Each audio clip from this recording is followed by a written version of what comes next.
Nuestro tema es la erosión. La erosión se define como el desgaste o remoción de materiales que se produce en la superficie de un cuerpo por la acción de agentes geológicos como las corrientes de agua, climáticos como las lluvias, o por la actividad antrópica como la deforestación, y también forma parte del ciclo geográfico. En la primera imagen tenemos un ejemplo de la erosión hídrica. En la segunda imagen tenemos la erosión eólica. Y en tercer lugar tenemos los efectos de la actividad antrópica, como la deforestación.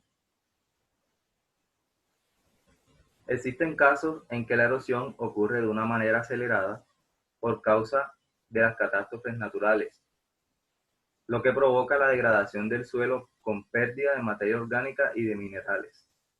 Un ejemplo se da en un caso cuando ocurre una fuerte lluvia que provoca desbordamientos de cursos de agua, fuertes corrientes y flujos de lodo que transportan bastante material. En segundo lugar, tenemos el efecto antrópico que lo analizaremos luego. Tenemos el relieve de la zona en sí, pues si esta cuenta con una pendiente relativamente contundente, se facilitará la erosión por efecto de la gravedad. El tipo de superficie, por ejemplo, si tiene cobertura vegetal, es fundamental para conseguir esa aceleración de la erosión. Por ejemplo, las superficies deforestadas son erosionadas rápidamente por los factores climáticos. En último lugar, tenemos las condiciones climáticas, extremo calor o frío prolongado, que alteran la superficie del suelo y provocan grietas o rupturas que facilitan su desgaste. Ahora analizaremos el efecto antrópico, y es que cuando se realizan actividades insostenibles con los recursos naturales como la agricultura intensiva, la deforestación, la ampliación de las zonas urbanas, la ganadería, la minería, entre otros, impactan en la erosión del suelo y, apoyados infortunadamente por el viento, el agua y demás factores ambientales, aceleran su desgaste y deterioro, que en algunas ocasiones, cuando se combinan las condiciones favorables, provocan desastres ambientales. En nuestro contexto, la erosión es la principal causa de la degradación del suelo en Latinoamérica, principalmente derivada de las labores agrícolas. Aquí tenemos dos ejemplos. La primera foto ocurrió en las grandes llanuras de Estados Unidos y muestra la combinación del arado desmedido para cultivo que eliminó toda la cobertura vegetal de esa amplia zona, y luego ocurrió una fuerte sequía, y con los vientos se generaron la remoción del suelo en forma de grandes tormentas de polvo. La segunda imagen muestra la deforestación de laderas que quedan susceptibles a la remoción del suelo por acción de una eventual lluvia, generando deslizamientos de tierra y corrientes de lodo.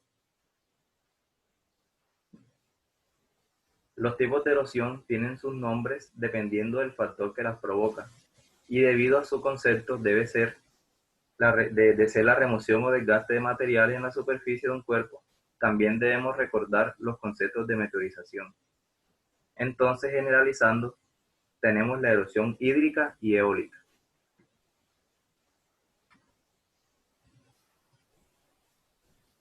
La erosión eólica. ¿Qué es? La erosión eólica es el desgaste que sufre el suelo y las rocas debido a la acción del viento. El viento es un elemento del clima muy importante y un agente externo modificador del relieve terrestre. En áreas áridas, la erosión del viento es más efectiva que en áreas húmedas, porque la humedad mantiene las partículas juntas, mientras que la vegetación las mantiene en el suelo.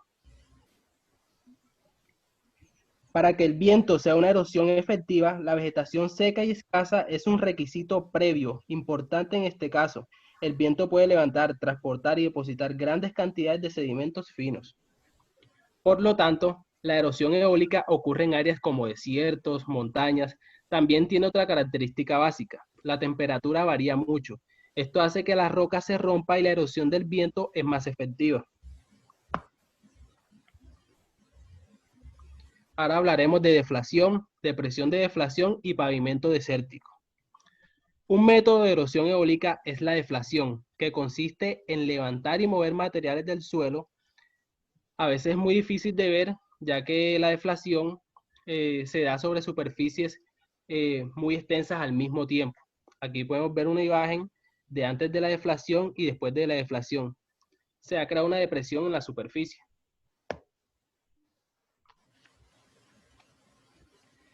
El resultado más destacable en la deflación en algunos lugares es la aparición de depresiones superficiales, denominadas depresiones de deflación.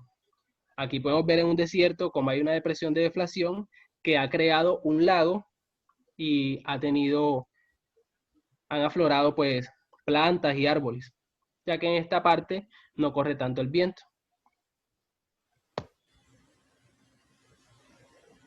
Ahora hablaremos de pavimento desértico.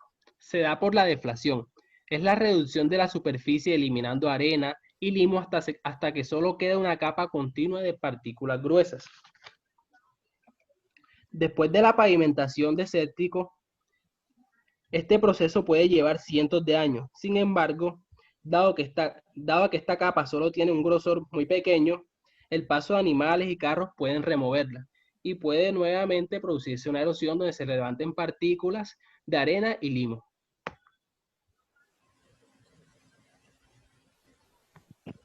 Erosión de las corrientes fluviales, ¿qué son? Bueno, básicamente son el agente erosivo más importante de la Tierra. No solo tienen la capacidad de excavar sus cauces, sino que también pueden transportar enormes cantidades de sedimentos producidos por la meteorización. Aunque la erosión del cauce de una corriente aporta cantidades significativas de material para el transporte, la mayor cantidad de sedimento transportada por una corriente procede de los productos de la meteorización. La meteorización produce cantidades tremendas de materiales que son liberadas a la corriente por la escorrentía en lámina, los procesos gravitacionales y el agua subterránea.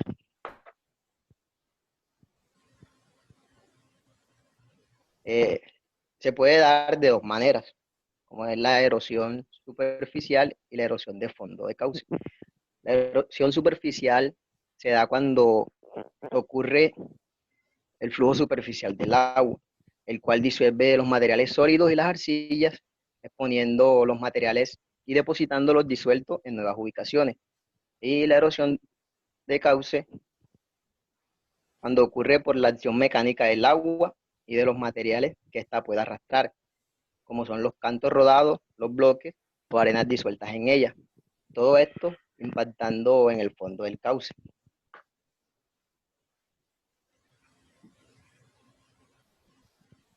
Se presenta en tres fases separadas. En la primera fase encontramos la fase mecánica, que se presenta la mayor actividad en las regiones más altas del río. En esta fase ocurre el mayor desgaste por acción mecánica, debido a la energía del agua y del impacto de otros materiales. En la segunda fase tenemos la fase intermedia. En esta fase se encuentra más adelante en el cauce del río y presenta unos efectos mecánicos erosivos, pero ya en medio de otros procesos sedimentados en los que la materia desgastada se empieza a sedimentar. En la tercera y última fase tenemos la fase sedimentaria. En esta fase, hacia el final del cauce del río, el efecto mecánico del agua es mucho menos intenso, pero mucho más elevado su efecto sedimentario, depositando así todo el material erosionado y creando nuevas geológicas.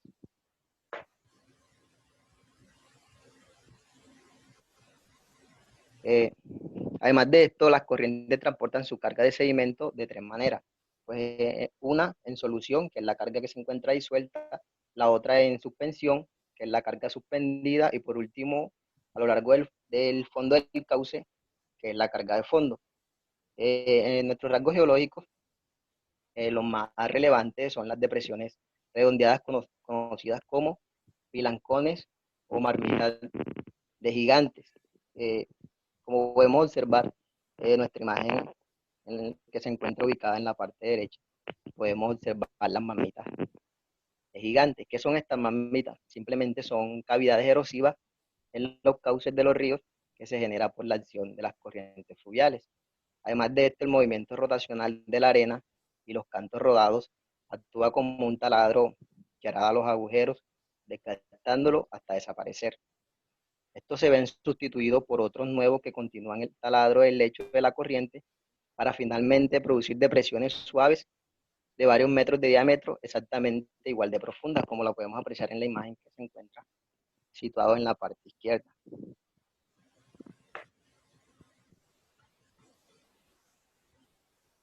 Bueno, aquí en estas imágenes podemos apreciar una erosión de una zona de retroceso de escarpe a lo largo de un río en Washington. Como podemos apreciar, tenemos dos imágenes. Nuestra primera imagen A fue tomada en enero de 1965 y nuestra imagen B fue tomado en marzo del mismo año, en el cual podemos apreciar en cómo se va erosionando el terreno por las corrientes fluviales, debido a la gran fuerza con la que se desplaza, causando derrumbes e inundaciones en la zona por donde es transitoria. Básicamente este es el efecto que va dejando estas grandes corrientes.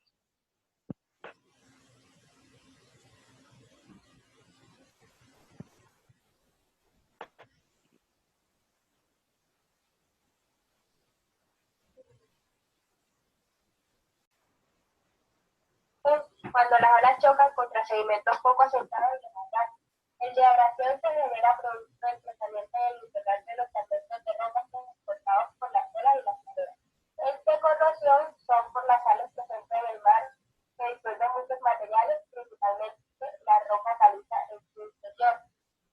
Y el proceso biológico en este caso son los animales los encargados de la erosión. Las causas de la erosión marina, hay dos causas principales: la atracción de la luna y las tormentas. La atracción de la luna atrae las masas de aguas más cercanas, de tal manera que la parte del océano se encargará de su satélite natural de abombar hacia él, mientras que su contraparte al otro lado de la Tierra se contrae siguiendo el sentido contrario. Las tormentas son un factor inmediato y devastador, son los movimientos que producen tsunamis y el efecto puede cambiar el relieve de golpea en cuestión de horas. Los efectos de la erosión marítima son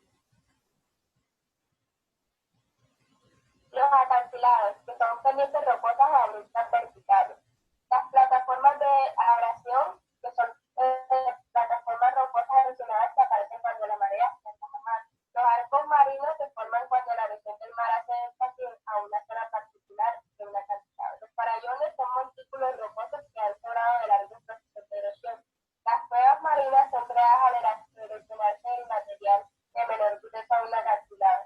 Las penínsulas son pedazos de tierra unidos por islas. Las flechas litorales son formadas por la acumulación de sedimentos. Erosión fluvial se debe a la energía del agua, así como el transporte en ella de numerosos materiales cristalinos de la corteza terrestre, modificándola. Esto puede darse de manera distinta. Erosión superficial, que es la que ocurre por el flujo superficial del agua, y la erosión del fondo de causa que ocurre por la acción mecánica del agua y los materiales que ésta puede arrastrar. También existen tres fases: la mecánica, que es la de mayor actividad en las regiones más altas del río; la intermedia, ubicada más adelante del cauce del río; y la sedimentaria, hacia el final del cauce del río. Los tipos de erosión fluvial son la general, que hace entender el lecho del río en tramos muy largos; la erosión por estrechamiento del cauce, que tiene lugar en segmentos del cauce y se llevan a cabo unas ingenierías como puentes; la erosión por curva de cauce, típico, como su nombre lo indica, de las expectativas de los cauces del río; y la erosión localizada, también llamada erosión local, que debe a la acción del flujo. La erosión glaciar es la erosión del suelo causada por el movimiento de grandes masas de hielo. Esta tiene cuatro factores principales: la velocidad de desplazamiento del glaciar, el espesor de hielo, la forma y abundancia de los fragmentos de rocas contenidos en el hielo y la erosionabilidad de la superficie. Los tipos de glaciar son la glaciar de montaña, glaciar que son glaciares de menor tamaño rodeados de relieve montañoso y presentan partes, o glaciar, que es la zona de acumulación de hielo en un glaciar y va en forma de un. El casquete glaciar son enormes capas de hielo que pueden cubrir una cadena montañosa. Y las